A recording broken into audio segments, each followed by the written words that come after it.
Hello, hello. Je m'appelle Weavers, je suis coach sur LoL et je vais vous montrer sur une petite vidéo comment on peut avoir énormément d'impact en tant que support. Elo sur cette game D1 Low Master. Donc comment on peut en fait tout simplement solo win une game en moins de 4 minutes, en 3 minutes 30 pour être précis. C'est parti, je vais pas faire de cut, je vais tout faire en one shot. Désolé pour les imprécisions ou les problèmes de langage. Je vais quand même faire des pauses, c'est important. Ici, on joue Renata Sivir, donc range versus Jinx Senna. C'est un match-up range versus range, donc on veut la prio, de toute façon on veut la prio dans tous les cas. Donc la prio est très facile à avoir. Bon, je vais donner des tips de trade, mais c'est vraiment pas le but de cette vidéo. C'est je pense que la Jinx ici va nous auto-attaque et du coup je shield en même temps. Oui, voilà, donc très important de bien utiliser ses spells au bon moment. Bref.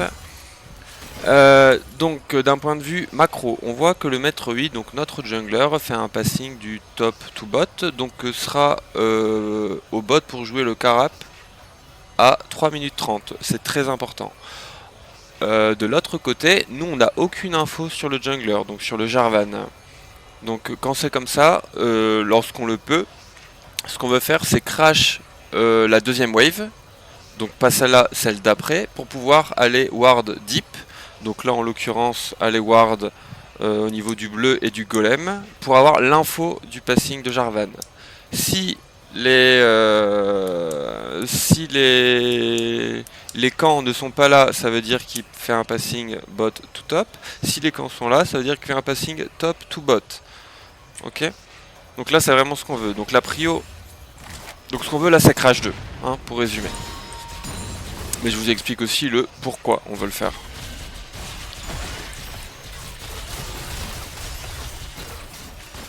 Donc là, je vais pas commenter, hein, il se passe pas grand chose.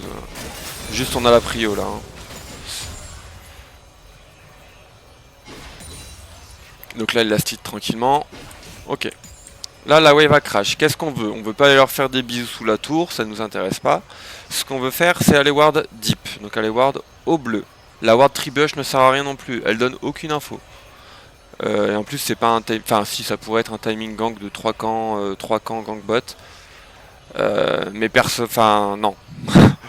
Ce qu'on veut, c'est aller ward deep. Ah, on veut vraiment avoir l'info sur le passing du Jarvan. En revanche, on veut pas se faire freeze non plus. Donc ce que je vais faire, voilà, quelques pas en avant, hop, voilà, il freeze pas, on voit qu'il joue pas le freeze, sinon la Senna se serait mis là. Donc voilà, je ping à ma Sivir de faire attention, et je ping que je vais loin. Hop, donc là je vais ward deep. Crash deuxième wave. Ok, donc là j'ai les infos. Donc qu'est-ce qu'on en déduit? On en déduit que le Jarvan, s'il a pas fait ses camps bot, c'est qu'il a commencé top. Donc il fait top to bot. Et pour savoir où il est, c'est très facile. Il suffit de regarder notre jungler qui a fait le même passing, donc top to bot. Donc si notre jungler est au Corbin, le leur il est forcément au Wolf. Donc ah bah, en plus il y a un bug spec, on le voit qu'il est au Wolf. Mais je ping. Renata, faire attention, faire attention. Je sais exactement où est le Jarvan. C'est du jungle tracking de base. Hein. Ok. Là par contre, là je fais des petits trades, mais en même temps je réfléchis. Je me dis, ok, là le trade, le double hit du coup de Sivir me fait dire que nous on est full life, ils sont, on va dire, 60% HP, 70% HP. On joue Renata Maître I, je sais qu'on win le 3v3 sur un fight. Genre, impossible de lose. Pourquoi? Jinx en early, ça a peu de DPS. Senna en early, ça a peu de DPS, ça a peu de vitesse d'attaque.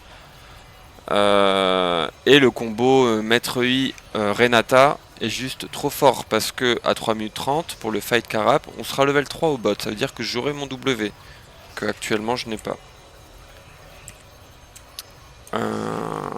Hop, voilà, je l'ai pas actuellement. Donc là le plan de jeu il est très simple, je reping une fois le Jarvan pour être sûr que tout le monde le voit, et le plan de jeu c'est quoi? C'est on prend la prio, donc on crash la prochaine wave qui est une wave canon, et on va jouer le carap, et on va fight au carap. On veut pas juste prendre le carap, on veut se battre, parce que je sais qu'on win. Du coup, maintenant il faut que juste que je dise à mes mates ce qu'on va faire et qu'on soit tous en phase. Là une info, c'est que la Katarina a kill mid, donc c'est important de savoir. En revanche, la Katarina n'a pas de TP, la Orianna a une TP. Et donc là, un truc que j'avais pas vu in game, c'est que la Katarina va cancel son back là. Et en fait là, à partir de ce moment là, elle nous hint un peu, parce que c'est une wave canon, elle doit back, genre c'est du troll, c'est du hilt de rester. Bref, ça j'avoue que je l'avais pas vu. Donc nous notre plan c'est de crash la wave et voilà, je ping à ma team, on fight, on fight, on fight. Je dis pas on y va, non on fight, on veut se battre. Donc la prio ils peuvent pas contest, je garde mon Targon pour le gros, voilà pour avoir un push très rapide. Et je commence déjà à décaler river. Là j'avance pas vers eux pour leur faire des bisous, je veux aller river. Donc là on a la prio. Et on est même un petit peu en avance. On aurait pu optimiser peut-être un peu mieux quoique. Et en fait, moi je suis persuadé que le Jarvan va arriver dans le tribush ici. Et en fait, mes mates ont raison, il va arriver par là. Parce qu'il a commencé par le Gromp et il a fait après le bleu. Donc il va forcément arriver là. Et voilà. Et là où la midlane a troll, c'est que elle a retrade et en fait elle back que maintenant. Donc en fait, on avait un 3v3 free win et on se retrouve en 4v3. Bon. Spoiler alerte. On est tellement fort en 3v3 qu'on va win le 4v3. Donc là je vais tout droit sur Jarvan, hein. Mon plan il est simple, Jolly Knight, je voulais cancel son combo. Là je l'ai Q, il a combo, mais en fait il buffer mon cancel. Donc bon c'est une histoire de secondes, de microsecondes. Mais en fait on s'en fout, on win, on est juste trop fort. Donc là moi je me W, je reset, je flash out. Après là bon c'est du fight pur et dur, ça a limite plus d'importance. Ce qu'on voulait voir là ici c'est la décision, les prises de décision. Donc voilà, on est fort, Renata c'est juste trop fort en early comme ça, donc on va full win. Et donc on était 3v4 parce que la Katarina nous a troll, et on a quand même win. Et donc là on est à 4 minutes de jeu, on a 2 kills sur Sivir, 1 kill sur Katarina, 2 kills sur Maître Yi. On va pouvoir, parce que la botlane a perdu une demi-wave en voulant nous follow alors qu'il y a une wave qui crachait sur leur tour. Et là on va pouvoir retourner bot, recrash une wave. Et la reset. Et là il reperd une wave. Genre en fait c'est déjà game, enfin de toute façon ça a été game puisqu'on a snowball là-dessus. Voilà, Sivir elle revient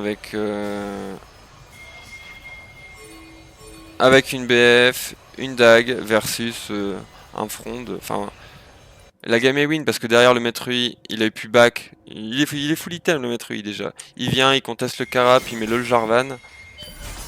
Le Jarvan il est out là. Et en fait à partir de là se crée un snowball de l'extrême. Et on win la game très vite. Voilà, je trouvais que c'était une vidéo très intéressante. Et voilà comment on peut impacter les games en jouant support. Il n'y a pas besoin d'attendre le late game et de faire un clutch ou d'aller roam ou quoi que ce soit. Dès l'early on peut impacter. Voilà. Bon la suite elle pourrait être intéressante mais c'était pas le but de la vidéo. Donc voilà.